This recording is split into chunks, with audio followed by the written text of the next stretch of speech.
17 ফেব্রুয়ারি সরকার গঠনের পর ৬ মাস পূর্ণ করতে যাচ্ছে তারেক রহমানের নেতৃত্বাধীন বিএনপি সরকার।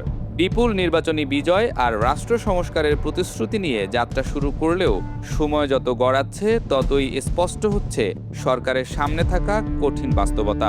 অর্থনীতি ও প্রশাসনে গতি ফেরানো থেকে আইন শৃঙ্খলা নিয়ন্ত্রণ, দ্রব্যমূল্য কমানো এবং রাজনৈতিক স্থিতিশীলতা নিশ্চিত করা, প্রায় প্রতিটি ক্ষেত্রেই এখন সরকারকে দিতে হচ্ছে বড় পরীক্ষা।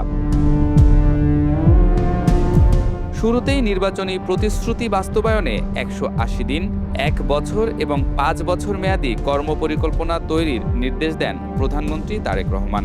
কৃষক কার্ড, ফ্যামিলি কার্ড, কর্মসংস্থান সৃষ্টি এবং বিনিয়োগ বাড়ানোর মতো উদ্যোগের প্রয়োজনীয়তাও সামনে আনা হয়। সরকারের দীর্ঘমেয়াদী পরিকল্পনায় ২০৩০ সালের মধ্যে ১ কোটি কর্মসংস্থান এবং ২০৩৪ সালের মধ্যে বাংলাদেশকে $১ ট্রিলিয়ন অর্থনীতিতে পরিণত করার লক্ষ্য রয়েছে। সরকার প্রধানের সবার আগে বাংলাদেশ মনোভাব সর্বমহলের বাহবা কুড়াচ্ছে। জরিপে উঠে এসেছে বাংলাদেশের ৭৫%-রও বেশি মানুষ তারেক রহমানের চলমান কর্মকাণ্ডে সন্তুষ্ট। ধীরে হলেও প্রশাসনিক শৃঙ্খলা ফিরেছে এবং জনজীবনে স্বস্তি আসছে। তবে বিরোধী দল ও রাজনৈতিক বিশ্লেষকদের মতে আইন শৃঙ্খলা পরিস্থিতি, রাজনৈতিক সহিংসতা, দলীয় প্রভাব বিস্তার এবং স্থানীয় পর্যায়ে চাঁদাবাজির অভিযোগ সরকারের ভাবমূর্তিতে চাপ তৈরি করছে। এই পরিস্থিতিতে সবচেয়ে বেশি আলোচনা হচ্ছে মন্ত্রিসভা নিয়ে।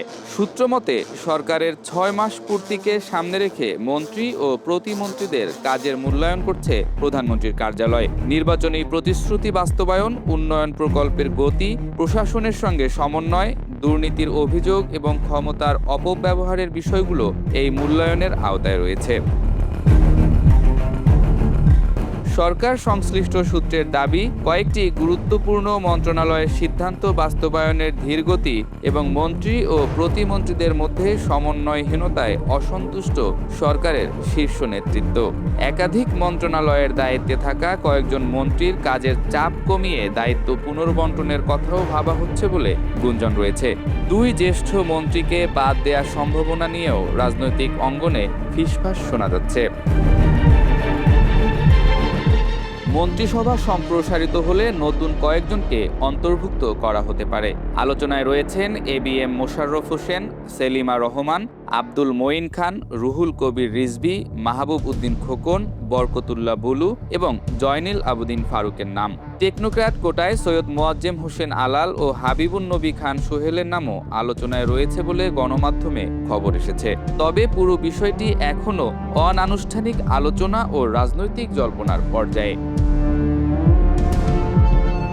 শুধু সরকার নয়, নিজ দলের মন্ত্রী, সংসদ সদস্য এবং তৃণমূল নেতাদেরও কঠোর নজরদারিতে রেখেছেন তারেক রহমান।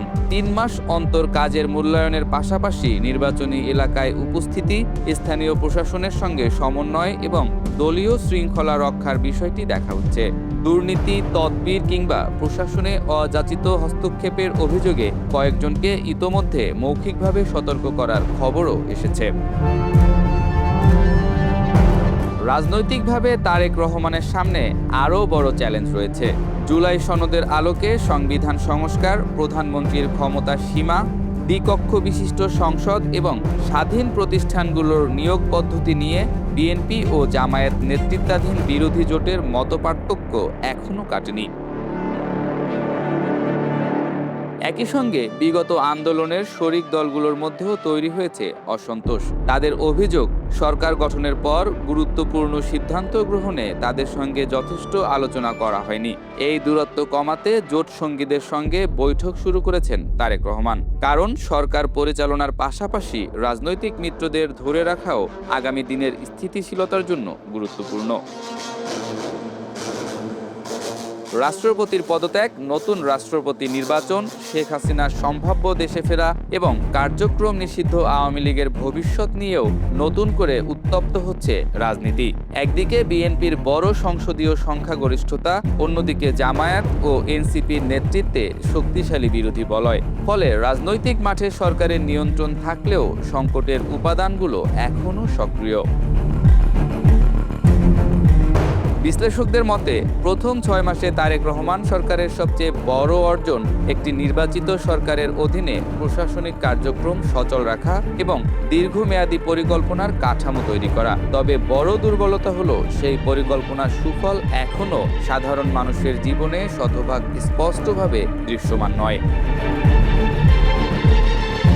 তাই সম্ভাব্য মন্ত্রিসভা রদবদল শুধু কয়েকটি মুখ পরিবর্তনের বিষয় নয়, এটি হতে পারে সরকারের দ্বিতীয় পর্যায়ের রাজনৈতিক ও প্রশাসনিক কৌশলের সূচনা। কারা বাদ পড়ছেন, কারা নতুন দায়িত্ব পাচ্ছেন এবং সংস্কার ও অর্থনৈতিক সংকট মোকাবিলায় সরকার কতটা কঠোর হচ্ছে তার উপর নির্ভর করবে 6 মাস পর তারেক রহমানের সরকার সত্যি বড় পরিবর্তনের পথে যাচ্ছে নাকি পরিবর্তনের আভাস কেবল আলোচনাতেই সীমাবদ্ধ থাকছে।